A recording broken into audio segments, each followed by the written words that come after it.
गुरु भगवान को नमन है। देखिए, सारा सोच का ही फर्क है। हमारी सोच कैसी है। सत्संग में नहीं आए थे तो हमारे अंदर में वो साहस नहीं था जो होना चाहिए।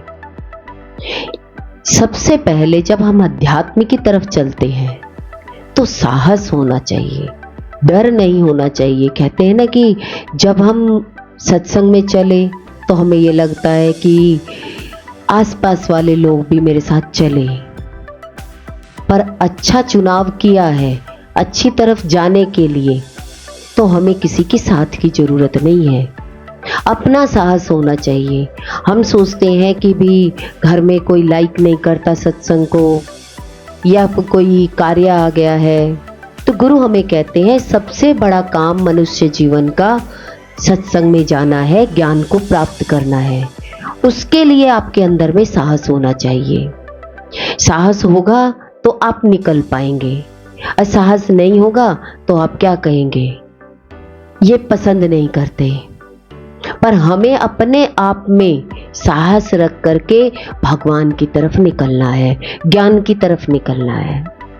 देखिए, एक बच्चा कमजोर होता है तो उसके अंदर में साहस भरा जाता है कि अंदर में बताया जाता है कि तुम पढ़ोगे तो आगे कुछ बन जाओगे, तुम्हारा जीवन महान बनेगा। ऐसे ही हमारे जीवन में गुरु आते हैं हमारे साहस को बढ़ाने के लिए। वो कहते हैं साहस रखो, कोई आपको मना भी करे तो भी आप लांघ जाओ।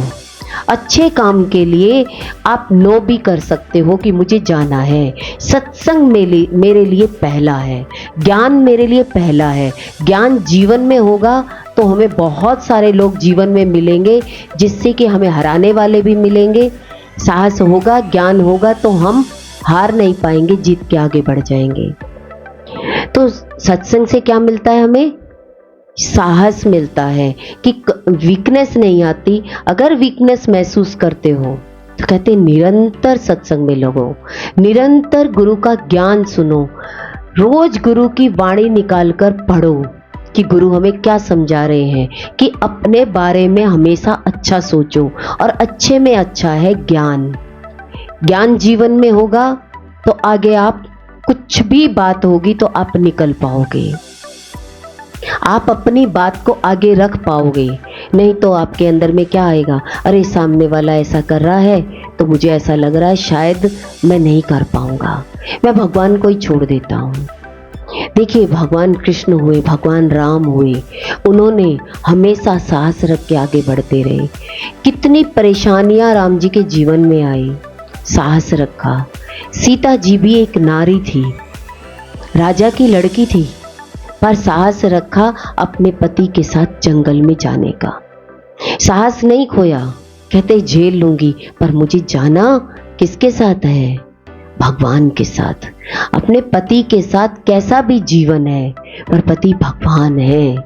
ऐसे ही हमारे जीवन में गुरु आते हैं तो गुरु भगवान होते हैं, और वो जो हमें कहें कि ज्ञान की तरफ बढ़ो और आगे आप चलो, डरना नहीं है, तो हमें आंख बंद करके आगे बढ़ जाना चाहिए। कुछ नहीं सोचना चाहिए कि ऐसा कुछ हो जाएगा, तो हम मन में तुरंत ही डर का भाव ले आते हैं, साहस खो बैठते हैं, जिसके कारण हम कभी भी इस संसार में भी जीत नहीं पाते और अपने काम में भी जो करना चाहते हैं उस काम में हमारी जीत नहीं होती।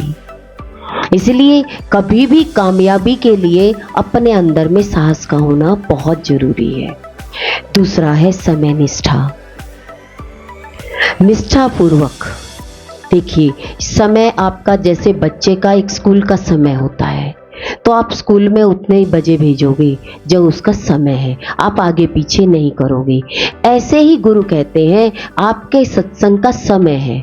जब गुरु ने एक समय निर्धारित कर दिया कि 4 बजे, तो 4 बजे हमें वहीं पहुंच जाना है। अगर हम समय को नहीं देखेंगे तो कभी भी हमारा समय हमारा साथ नहीं देगा। कभी हमें समय पर कोई अच्छा काम हमें चाहिए कि हमें कुछ काम किया और उसका रिजल्ट अच्छा चाहिए, तो आपने जो भी कुछ किया उसका रिजल्ट अच्छा चाहिए। इसका मतलब क्या है, आप समय पर पहुंचे, समय पर आपने काम किया तो उसका फल तो आप क्या चाहोगे, अच्छा ही आए। ऐसे ही जब हम गुरुद्वारे पर आते हैं, सत्संग में आते हैं, तो सत्संग में समय रखा जाता है। समय बताया जाता है कि इतने बजे सत्संग शुरू होगा और उसके बाद उस समय पर आप पहुंच जाना। तो हमारे अंदर में समय की महत्ता होनी चाहिए कि गुरु ने जो समय दिया है उस समय हमें पहुंचना है। अगर हमने उस समय को सही तरीके से इस्तेमाल नहीं किया तो जिंदगी में हमें जब अच्छा समय चाहिए होगा तो भगवान हमारा साथ नहीं देंगे, क्योंकि हमने भगवान के लिए अच्छा समय नहीं निकाला। 24 घंटे हमें मिले हैं, पर भगवान के लिए कितना समय निकालते हो? और भगवान का कभी सत्संग भी होता है तो कितने टाइम से पहुंचते हो? जब हम टाइम से नहीं पहुंच पाते तो भगवान भी अपनी एक डायरी में नोट कर लेते हैं कि जब सदगुरु ने सत्संग के लिए समय रखा, उस समय मैं नहीं पहुंचा, तो जिस समय मुझे संसार का सुख चाहिए होगा उस समय वो समय भी आपका टल जाएगा। वो सुख आपको समय पर नहीं मिलेगा, क्योंकि आपने भगवान को महत्व नहीं दिया। बताया जाता है कि भगवान का समय ब्रह्म मुहूर्त 3 बजे होता है, तो 3 बजे तो कोई नहीं उठ पाता। तो इसीलिए कहा कि संसार के जितने भी कर्म करते हो तो उस कर्मों में हमें सफलता क्यों नहीं मिलती? क्योंकि भगवान ने अपना समय रखा। तो संसार में भी भगवान क्या कहते हैं, जब तुम्हें जो चाहिए होगा उस समय में तुम्हें नहीं मिलेगा, पर मिलेगा जरूर। देखिए, हमें परेशानी आएगी, भगवान की तरफ हम जरूर जाएंगे, पर समय पर नहीं गए। जब समझ डेवलप हो गई कि भगवान पहले चाहिए और काम बाद में है, तब भी हमने भगवान को इग्नोर कर दिया। तो भगवान क्या कहते हैं कि जब आप जवान होंगे, आपकी बहुत सारी कामनाएं, इच्छाएं होंगी, तो आपको उस समय पर, जब समय पर शादी चाहिए तो समय पर शादी नहीं होगी, आगे पीछे होगी। अब शादी तो होगी, देखिए रिश्ता भी जुड़ेगा, जोड़ा भी बनेगा, पर जो सुख पति से चाहिए होगा वो सुख आपको पति से नहीं मिलेगा।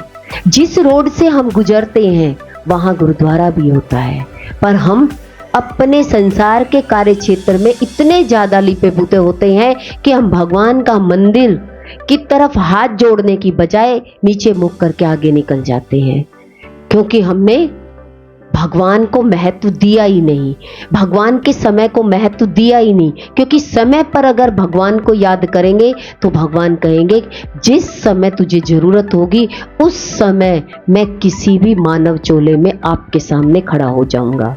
तो हमारी सारी मनोकामनाएं कैसे पूरी हो सकती है? जब हम भगवान का समय निश्चित कर ले कि हमें भगवान के समय पर पहुंचना है। ज्ञान सुनना भगवान का समय है।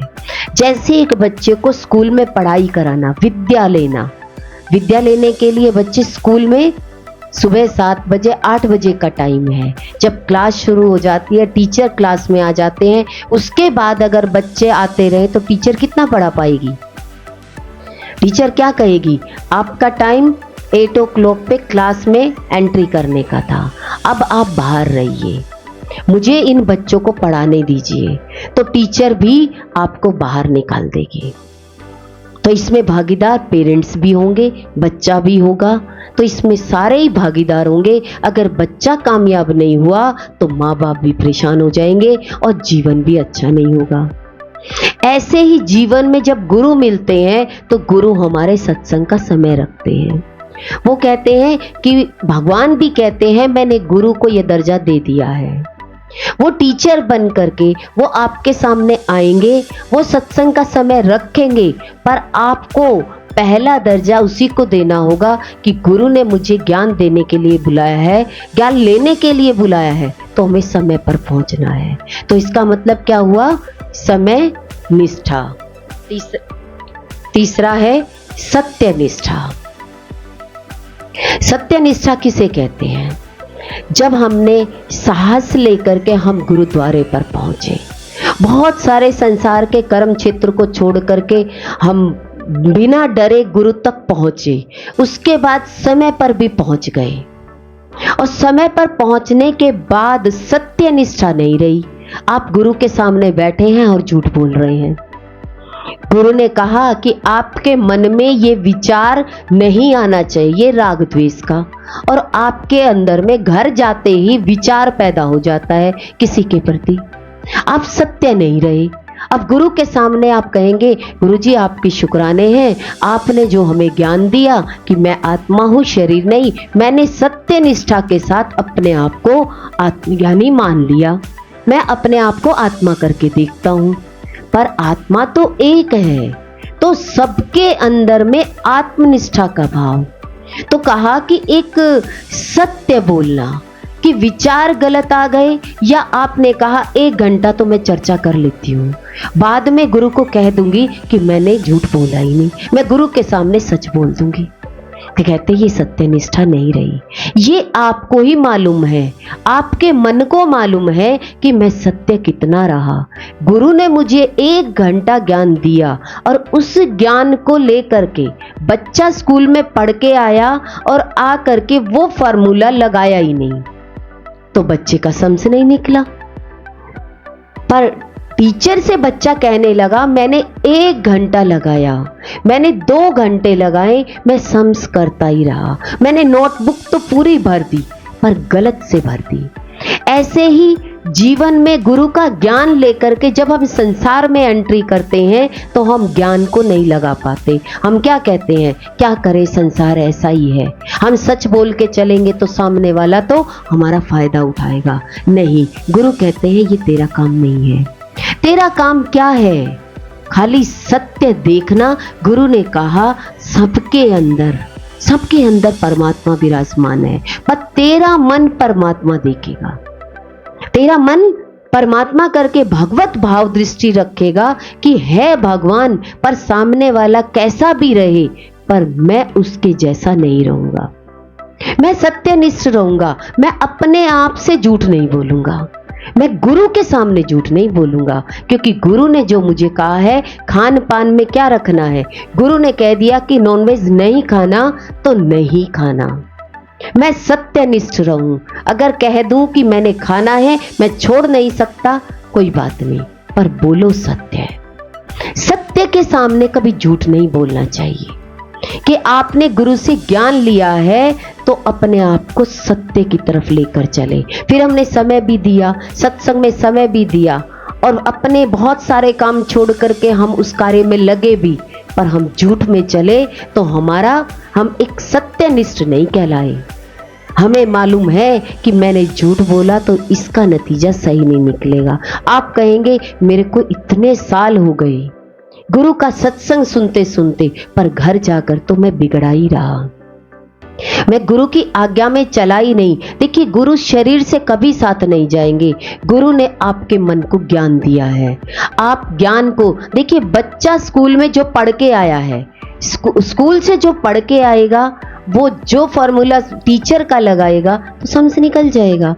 ऐसे ही हमारे जीवन में जब गुरु आते हैं, ज्ञान देते हैं, तो हम गुरु के हिसाब से अपने ज्ञान को लगाएंगे तो हम कभी हार नहीं पाएंगे।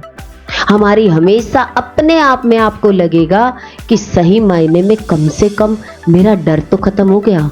अब मुझे जो व्यक्ति मुझे रोकते थे, मैं सत्य की तरफ चला, जब रोकते थे तो मैं संसार में पहले डर जाता था, अरे ऐसा हो जाएगा, अब मेरा डर निकल गया।